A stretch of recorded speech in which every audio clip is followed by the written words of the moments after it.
Gepleyer Azatlyk radiosu. Öňüňizde saglyk hormatly dinleýijiler. Hepdäniň jemi bilen efirde men ýokşan anny urban. Bu hepdäniň esas temalary Türkmenistanyny ýokary kuzaýyny egzamin tapşyrmaly ýaşlaryň adalatsyzlygy sebäp bolmak barada gorkaladalar.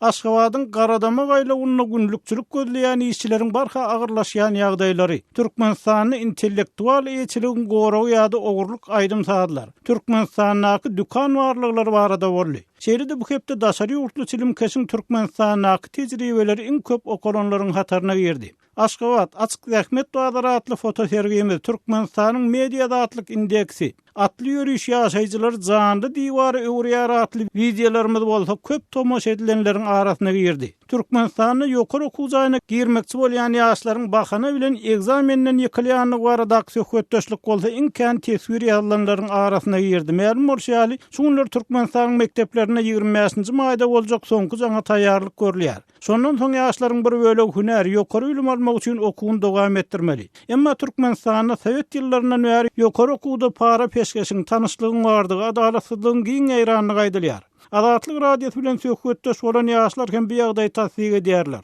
Mary welaýatynyň Bayramaly etrawynyň özüni Gülnäz diýip tanadan raýatyň gurrun görmegine görä ol şeýle adalatsyzlyga inçime gedek duýsar bolupdyr. Habarçymyz Sultanyň Gülnäz bilen geçiren söhbetdeşliginden bir bölegi bilelikde dinläli. Ýokary okuw mekdeplerine okuwa girmekde ýaşlaryň öňünde nähili päsgelçilikler durýar. Şu köp çağalaryň ilim bilim derejesine dogry seredilmeýär. Şol egzaminde soraglar ýazylan biletlerde soraglara dogry jogap bereň dedim. Gara şolaň niýeti ýykmak, daşyndan sorag berip, şonuň üstesinde dem ýykmak üçin sorag berip, gara şo okuwçyny ýykyp goýberýärler, bahana tapyp.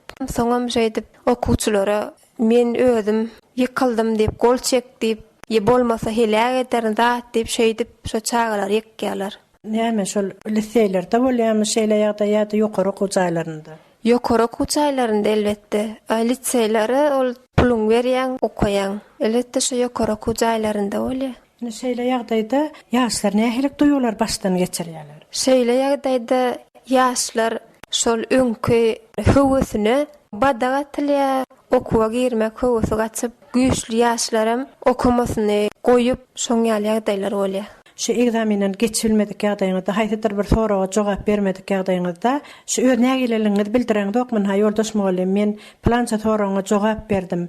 Ana bir soraga jogap bermemde siz men näme üçin gaýtarýaňyz, siz meni geçiren dok diýen ýalyk nägileliňizi bildirip bileňiz dokmy? Elbetde bildirýäs, ýöne olar bizi äsgeren ogum çykaryp goýberýärler, ýaşlar aglap çykýarlar, bilimne sereden oklar. Elbette ol düýbünden ýok diýjekkä seredilýär ýöne şu köp zehirli ýaşlaryň höwesini gaçyrýarlar. Para bilen girýän okuwçylar bar diýilýär. Nähili gurrun bolar, haýsy institutda näçerek möçürde para berilýände barada abituriyentleriň arasynda gurrun bolýarmy? Elbette bolýar. Mardaky energetika instituty 30-30 ýaş müň dollar diýip şoňar gurrunlar eşitýär halkyň arasynda. Petçülşe narkozdan arzan diýip eşitýär. Hormatly dinleýijiler, ýokary okuwjagyny egzamin tapşyranyna adalatsyzlyga duşanlygyny aýdýan Gülnäz bilen söhbetdeşligimizi dinlediňiz. Azatlyk radiosu şu hepde Türkmenistanyny işe girjek bolýanlaryň para peşkeş talaby bilen ýüzbeýüz boluşlary bilen gyzyklanyp, işe girmek meselesinde para peşkeşe duş geldiňizmi diýen soraw bilen ýürüýti formaşdy. Oňa tesvir ýazan okuwçylarymyzyň biri para bermesen guruluşyk firmasyna işçi bolup hem girip bolanok, siz bolsa duş geldiňizmi diýip soraýaňyz diýipdir. Şol ruhatda daşary ýurtda okanlaryň Türkmenistanyň daşary ýurt firmalaryna parasyz işe girýänlikler, soňky döwür köpelen ýerli guruluşyk firmalarynyň hem iş bilýän adamlary parasyz iş alýanlygy hakynda pikir aýdanlar da bar. Şonuň bilen bir wagtda ýurtdaky işsizligiň soňky aýlarda has agyrlaşyp barýany barada hem habarlar bar. Bu ýagdaýyň hatda günlükçilik edýänler hem arada goýýanyny aýdylýar. Bu arada Türkmenistanyň habarçymyz Örökşen Çaryýewiň şu hepde iň köp okulanlaryň biri bolan makalasyndan bir bölegi bilelikde dinlädiň. Aşgabatyň Garadamak aýlawynda haýsydyr bir ulagyň bu ýere gelip saklanmagy töwerekdäki garaşyp oturan adamlarda ýakymly umyt oýarýar. Onsoň maşin gelip duran madyna onlarça adam ılgap maşiniň ýanyna barýar. Çünki haýsydyr bir ulagyň bu aýlawa gelmegi garaşyp oturanlaryň käbir üçin ahtimal gazanjyň gapysyny açýar. Garadamağın aylawy paýtagtda işläp ýörenleriň arasynda açyk zähmet birjasy diýilip hasaplanýar. Onuň ýyl arasyndaky ikinji ady bolsa Gulbazary. Bu ýere günlük işin gözlegindäki adamlaryň merkezi. Şol ýere gelýän maşinlaryň köpüsi de günlükçi işçi güýjüni gözläp barýan adamlar. İş gözleginde Garadamağa baran şol adamlaryň arasynda galypçy, demirçi, betonçy, boýagçy, garaz haýsy gurdan diýseň işçi bar. Soňky wagtlarda bolsa guruluşyk sektorunda iş ýerleriniň gysgaldyrylmagy şeýle işçileriň sanyny barha artdyrýar. İşin gözlegindäki adamlaryň sanynyň artmagy bolsa, şol ýere jemlenşen adamlaryň iş tapmak mümkinçiligini azaltýar. Şeýlelikde uzun gün garaşyp iş tapman eli boş welapy keç bolup öýüne dolanýanlar hem bar. Häzirki wagtda men şu ýerde günüme bolmanda 10-20 manat gazanýan, o wada bolsa meniň hiç hili işim ýok, entek pensiýam ýok. Bu ýaşdan soň aňsat bolmasa da güzeran aýlamaly diýip özüni sapar diýip tanadan 60 ýaşlaryndaky ildeşimiz aýdýar. Saparaga Aşgabatyň bir wagtlar güllläp ösen guruluşyk sektorunda işlemek üçin welaýetlerden paýtagta gelen türkmenstanlardan biri. Ol paýtagta daşowdan, ýagny ykdysady taýdan ýurdun en garyp diýilip hasaplanýan welaýetleriniň birinden gelipdir. Halkara Valyuta Fondunyň maglumatyna görä, dünýä bazarynda neft gazynyň bahasynyň pese gaçmagy girdici energiýa serişdeleriniň eksportyna bagly ýurtlara has köp yaramaz täsir ýetirir. Türkmenistanyň ykdysadyýaty ýerasty baýlyklaryň esasan hem daşar ýurtlara tebigy gaz satmagyň hasabyna dolandyrylýar. Aşgabatyň Garadamak aýlawynda günlükçi edip maşgalasyny ekleýän saparaga we şeýle de maşgala eklenji üçin bu ýerde oturan 50 ýaşlaryndaky beglaga ýurdun häzirki ykdysady ýagdaýynyň Garadamaga hem gözgöni täsir ýetirip başlandygyny aýdýarlar. Bäriniň ýagdaýy hem barha agyrlaşýar diýip marly ýaşuly Beglaga Azatlyk radiosyna gurrun berdi. Emma Beglaga ýaly welaýetlerden iş gözläp paýtagta gelen raýatlaryň problemasy diňe işiň azalmagy bilen çäklenmän, olar üstesine tutulup öz gelen welaýetlerine izine ýerilmek howpy bilen hem ýüzbe-ýüz bolýarlar. Habarçymyz Rowşan Çaryhyň Aşgabatdan beren maglumatyny dinlediňiz. Türkmenistan intellektual eýçilik hukuklary boýunça Birleşen Ştatlaryň prezidentiniň ýerine ýetirji edarasynyň gödökçüligi asyndaky ýurtlarynyň sanyny saklanyp galýar. Azatlyk radiosu Türkmenistanda bu meseleniň hakyky ýagdaýy bilen gyzyklanyp ýerli ýazgy Amanmurat Bugaýew bilen söhbetdeş boldy. Kardeşim tekraryn geçiren söhbetdeşliginden bir bölegi kulak asalyň. Amanmurada Türkmenistanda intellektual eýçilik hukuklarynyň bozulmalaryna durmuşda nähil ýagdaýda duş gelse bolýar? Bir ýagdaýa esasan aýdym hatym boýunça hem de edebiyat boýunça hämişini duş gelse bolýan ýagdaý.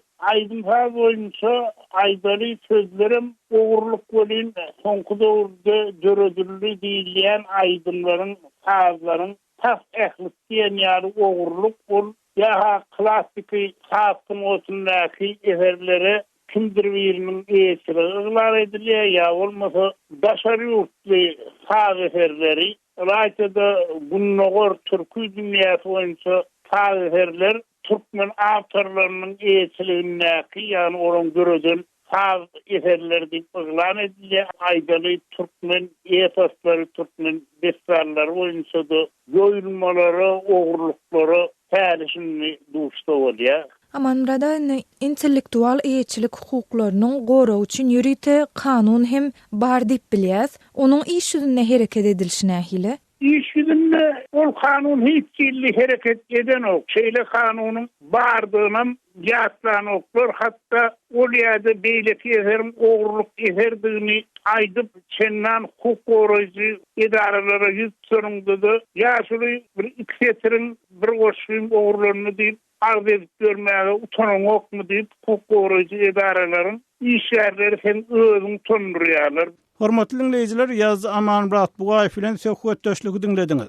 Türkmenistan aýdym sazlaryň intellektual eýçiliginiň ogurlanmak faktlarynyň barlygy ýa derňe barada maglumat berilmeýär. Ýöne dukanlaryň bilen barlanyp durýanyny, hatda ýapylýanyny barada hem habarlar oguşýar. Soňky oguşan maglumata görä Türkmenabatdaky dukanlar Sargyt Gullugy tarapyndan uçdan tutma barlanýar. Eger de ýatlasak, goraýda ýurdun prezidenti döwlet Sargyt Gullugynyň işini tanqid edipdi. Türkmenabatdaky dukanlaryň barlygy barada habarçymyz Rowşan Çaryhyň beren maglumatyny bilelikde dinläliň. Azatlyk radiosu bilen söhbetdeş bolan telekeçileriň aýtmaklaryna görä, Türkmenabatyň Sargyt Gullugynyň işgärleri hususy eýçilikdäki dukanlara aýlanyp dürli dokumentler soraýarlar.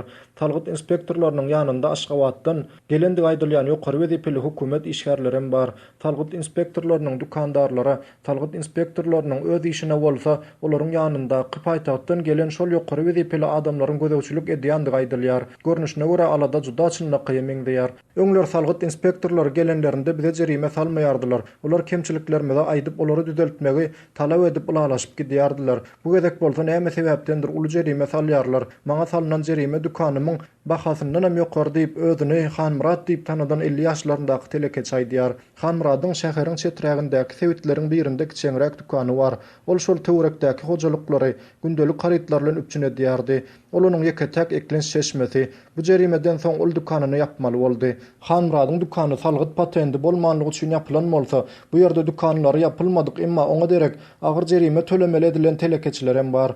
Gök bazarynda gök önüm sowdasyny edýän we özüni narhal diýip tanadan 50 ýaşlaryndaky aýal özüne 100 manat jerime salynandygyny aýdýar. Bu bolsa onuň öz sözlerine görä onuň ağzyndan 5 günlük gazanjyna deň. Azatlyk radiosu bilen söhbetdeş bolan käwir dukan eýeleri ýagdaýa görä salynan jerimelerin 100 manatdan 4000 manat aralygyndadygyny aýdýarlar. Telekeçiler bu hile uçdan tutma barlaklaryň mundan ozal Türkmenawat şäherinde hiç gaçan bolmandygyny aýdýarlar. Bellemeli zat edil häzirki wagtda näme sebäpden talgyt inspektorlarynyň şeýle barlaklary alyp barýandygy barada halka hiç hili maglumat berilmeýär. Telekeçiler hem bu arada özlerine açyk düşündiriş berilmeýändigini aýdýarlar. Örökşen Çariýewiň Türkmenawatdan beren maglumatyny dinlediňiz. Türkmenistany soňky döwürde temmäki önümleriniň barha örüsi daraldylýar. Şol wagtda temmäki önümlerini diňe döwlet monopoliýasy aslynda bolmaly. Şeýle-de ýurtda köpçülik ýerlerine çilim çekmek hem gadagan edildi. Azatlyk radiosynyň Türkiýede kabarçy Döwlet Baýkan şu gadaganlyklar bilen bagly Türkiýe sürjüýiniň tejribelerini paýlaşdy. Kardeşim Sehra Gulamnewi bilen Döwlet Baýkanyň Türkiýe muratdyny geçiren söhbetdeşliginden bir bölegi bilelikde dinlädiň.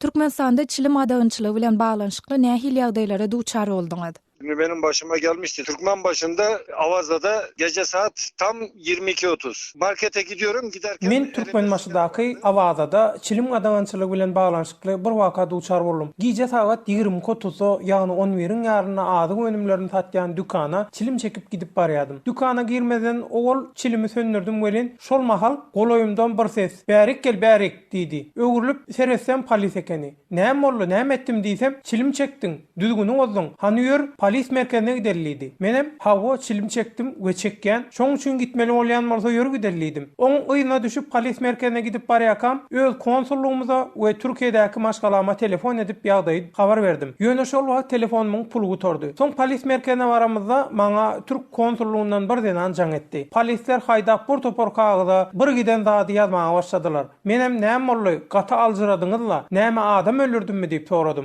Polisler, sen çilim çektin, şoň üçin diýip jogap berdiler. Menem hawa men çilim çekdim we çekken idim. Türk konsulluğundan jaň eden zenana çilim çekenim üçin meni giýje 11-iň ýaryna polis merkezine getirip dykdylar diýdim. Polisden biri çilim çekkäkä köşeden bir topar adamlar geçip barýardy diýdi. Menem polise bu ýer çölüň ortasy we bu ýerde ıns-çyns ýok we ilatam ýok. O nähil köşeden adamlar geçip barýardy diýip soradym. Aýdylyşyna görä Türkmenistanda köşede çilim çekmek gadagan ekeni. Arabanın içinde hareket halindeki değil ama durduğun yerde.